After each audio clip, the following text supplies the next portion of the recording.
Hello and welcome to the Sports Code podcast. My name is Ryan Walker and with me, as always, is the cool, calm and collected Ruben Williams. How are you, mate? I'm very well, thank you, Ryan. Pleasure to be potting with you as always. I've heard someone refer to those three words as a CCC before, so have to be a CCC. I almost said triple C. Yeah. But I thought, no, I'll speak it out. You are quite cool, calm and collected. I try to be. Most of the time. So it's good to be chatting with you again, mate.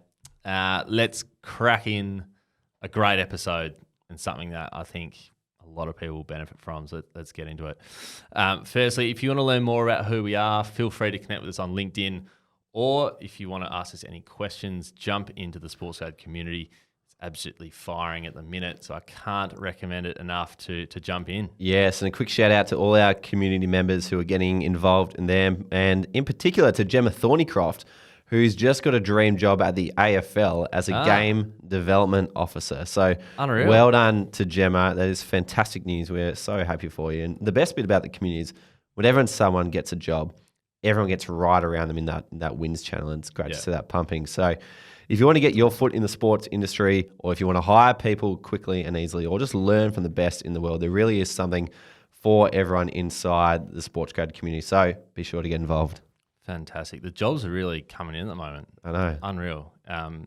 Anyway, head to our website, jump into our community. We'd love to see you in there. If you're thinking about studying, having a postgrad qualification in sports management on your resume gives you a huge leg up on the competition. To boost your resume and get specialised knowledge in a number of areas, take a look at Deacon's postgrad qualifications. Their Master of Business in Sports Management is ranked at number 1 in Australia. So there really is no other choice if you're looking to boost your career in the sports industry. Add a postcode to your resume. That is our number 1 tip for the episode. Now, Rubes, big episode today. Huge. What are we chatting about? Well, Ryan, we know that getting experience is critical for a number of different reasons. 1, it teaches you skills. 2, it increases your networks.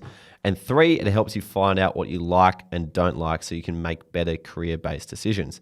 Yep. However, to get that experience, a lot of people will just sit around and wait for an internship to be advertised, or they might wait to the third year of their degree to be shown where a placement opportunity is by the university.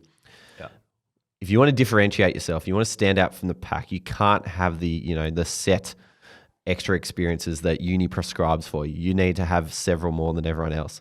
So today, we're going to show you how to go out and approach an organisation to create one for yourself. I love it. Love it. Don't sit and wait.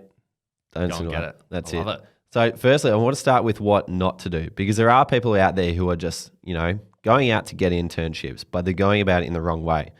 The wrong way to do it is don't send someone a message and just say, hey, here's my resume. I really like your organization. Do you happen to have any opportunities for me right now?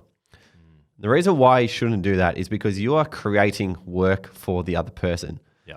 Because if there's no jobs advertised at that present point in time, it's because they haven't thought to hire anybody. And if you are telling them, hey, have you thought to hire me? You're now putting something on their plate. You're now making them think of, what are the things that this person could do? What job description do I want to fill? Do I want to put together for them? How am I going to manage them? When are we going to catch up every single week? What other, sort of employee items do I need to think of to bring you on board? So you're creating more work for the person who you're approaching. So don't do that, because you're going to scare them off pretty quickly. So the way to overcome this is take the work on yourself. So before you go to an organization, think about, what could I do for them? And there's a number of things you want to consider in this. And you want to find out what's going on in the organization, what are their pain points, and how can you make their life easier. The way to find out this information is simply through their website, or have a chat to them. We chatted just last week about how you can get a Zoom call with somebody. That could be the perfect person for you to ask questions of their organization and find out where their pain points, where are they, lacking, where do they need more support? Because that's when you can come in and tell them how you can solve their problem.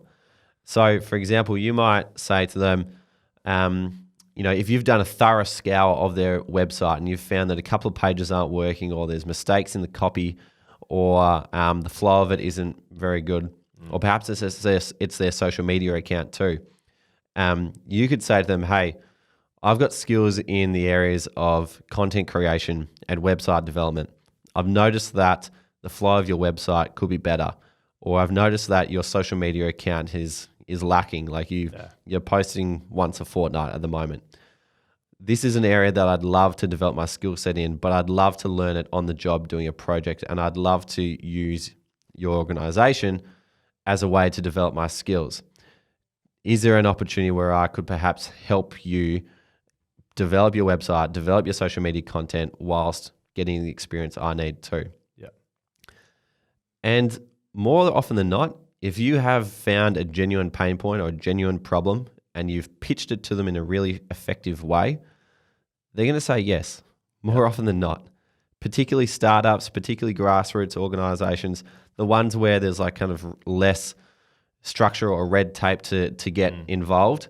Those are the places that have got really easily attainable opportunities if you can pitch yourself and what you can do to that organization in a way that's valuable to them. I love that. I love it. It's and especially I like what you said around the content. Like it's an area that I reckon every single organization out there could have more people in. So if you've got a niche little area that you can just say, hey, I can do that for you that you're not doing at 100% right now. Yeah. There's genuinely no reason to say no. Yeah. And just take any experience you've had. Say you've done whatever it is at grassroots level. You've done socials, or you've done, you've managed events. Say you've put on an event for your club. No one's going to say no to extra support, knowing that you are there to learn.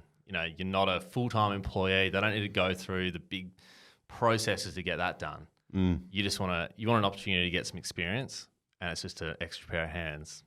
Very hard for them to say no. So exactly. I love that. It's a really good way to think about it. Absolutely. So that is it. Go out. Do not impose your problems on other people. No, that's exactly what it is, though, isn't it? Find me something to do in your organisation. Nah, flip it. No one wants to go and email people like, hey, do we need more in there? What support do we need there?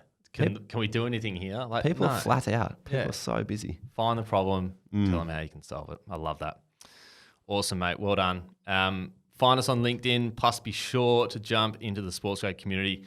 We'd love to chat with you on there. Head to our website to join, or head to the link in our show notes. Thanks for listening. We'll see you next time.